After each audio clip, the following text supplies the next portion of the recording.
খাবার পরিবেশনের সময় খেয়াল রাখুন এই বিষয়গুলি, না হলে রুষ্ট হবেন অন্নপূর্ণা। হিন্দু ধর্ম অনুসারে মনে করা হয় খাবার বা অন্নের মধ্যে রয়েছে লক্ষ্মীর বাস। অন্ন দেবী অন্নপূর্ণার রূপ বলেও মনে করা হয়। খাবার বা অন্ন আমাদের জীবনের একটা অপরিহার্য অংশ। খাবার ছাড়া আমরা কেউই বেঁচে থাকতে পারবো না। আমাদের জীবনের সবচেয়ে জরুরি বিষয় হলো অন্ন।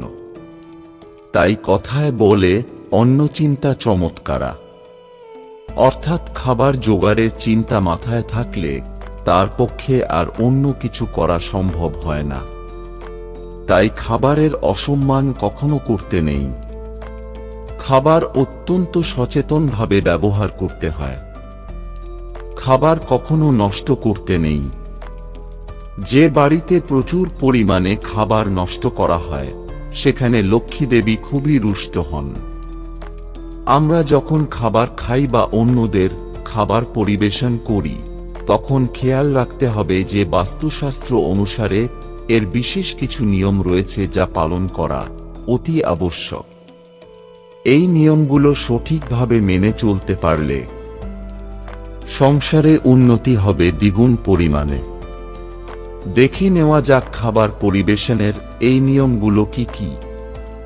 বর্তমান দিনে আমরা টেবিল চেয়ারে খাবার খাই, কিন্তু বাস্তু বলছে যখন ভাত খাওয়া হয় সে সময় অবশ্যই আসন পেতে খেতে বসা উচিত। কখনো একবার ভাত দিতে নেই, অল্প কিছুটা হলেও দুবার ভাত দিতেই হয়। রুটি দেওয়ার সময় কখনো 3টে রুটি দিতে নেই।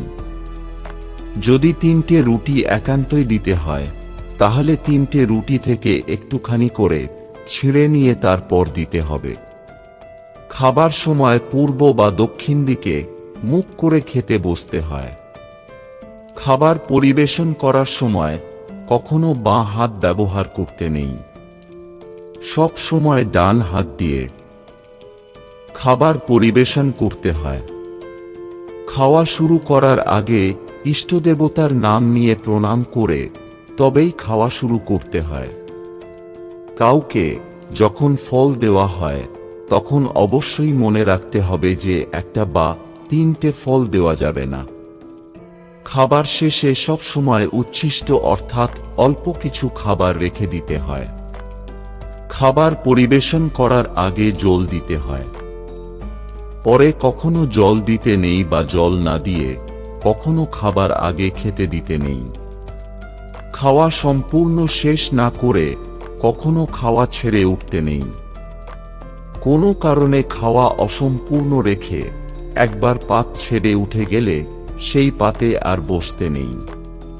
বন্ধুরা, ভিডিওটি ভালো লাগলে লাইক করুন এবং আমাদের চ্যানেলটি সাবস্ক্রাইব করুন। ধন্যবাদ। আপনার দিনটি শুভ হোক।